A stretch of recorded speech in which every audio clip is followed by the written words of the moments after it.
যদি রাগ না হয়ে থাকেন তাহলে একটু সবাই সালামটা জবাব দিবেন। হ্যাঁ, আসসালামু আলাইকুম ওয়া রাহমাতুল্লাহি ওয়া বারাকাতুহু। ভালো আছেন তো সবাই? আমি আলহামদুলিল্লাহ ভালো আছি। আসলে অনেক খারাপ লাগছে, জায়গাটা সংকীর্ণ, এরপরও মানুষের এই যে দাঁড়িয়ে থাকা দেখে এত কষ্ট করে কোরআনের মজলিসে বয়ান শুনছে, তেলাওয়াত শোনার জন্য এসেছেন, এটাই গর্বের জায়গা। আজকে এর বিপরীতে কিছু হলে হয়তো দ্বিগুণের থেকেও বেশি লোক থাকতো। এরপরেও আল্লাহ তো সবাইকে ভালো কাজে যাওয়ার তৌফিক দেন না, দেন?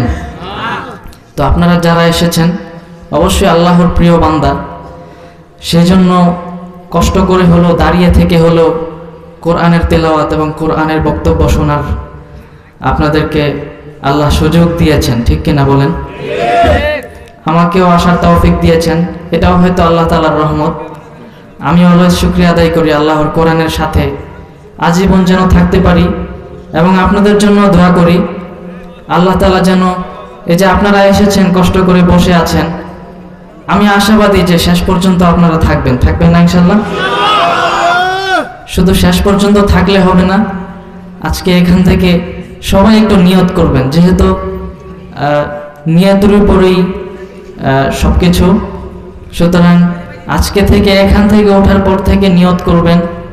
আপনারা যারা কোরআন তিলাওয়াত করতে পারেন না, অবশ্যই এখান থেকে নিয়ত করে উঠবেন যেন ফিউচারে যেন আপনারা কোরআন পড়তে পারেন, এবং আপনাদের যারা সন্তান আছেন, নাতি আছেন, যেই হোক পরিবারের অন্তত একজন হলেও, দুজন হলেও কোরআনের বাণী শোনানোর ট্রাই করবেন, তাদেরকে কোরআন শিক্ষা দেওয়ার চেষ্টা করবেন তো ইনশাআল্লাহ?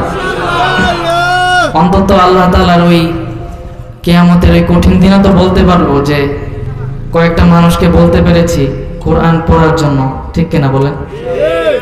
এতটুকু বলতে পারলে কিছু বলার থাকবে, না হলে তো কিছুই বলার থাকবে না। আমি শেষ পর্যন্ত এটাই বলবো, তেলাওয়াত তো করলে নাশিদ শোনানোর পর আর কিছু বলার থাকবে না, তাই এতটুকু বলি আর কি। দোয়া করবেন তো সবাই? আপনাদের জন্য দোয়া রইল, আমার জন্য সবাই দোয়া করবেন, আল্লাহ যেন আজীবন কোরআনের খেদমতে নিয়োজিত থাকার তৌফিক দান করেন। আউযু বিল্লাহি মিনাশ শাইতানির রাজীম। বিসমিল্লাহির রাহমানির রাহিম।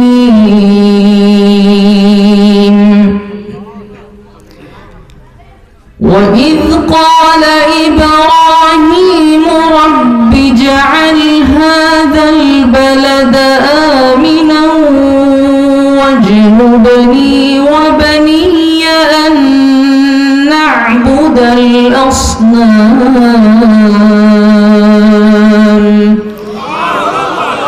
رَبِّ إِنَّهُنَّ أَضْلَلْنَ كَثِيرًا مِنَ النَّاسِ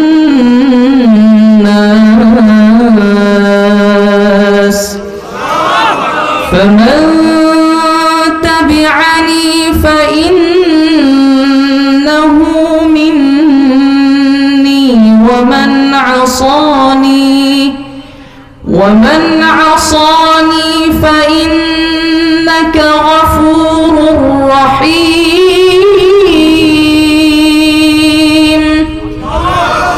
رَبَّنَا إِنِّي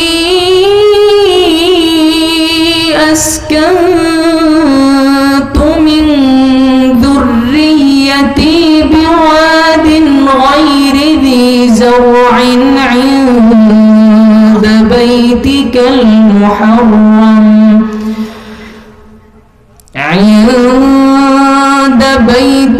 المحرم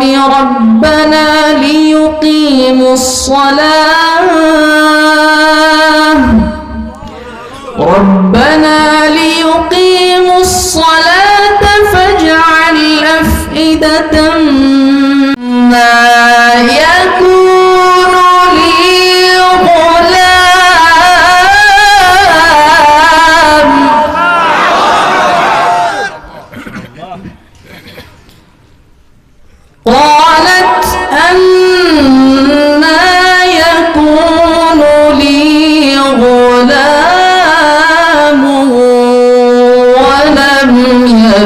يمسسني بشر ولم أك بغيا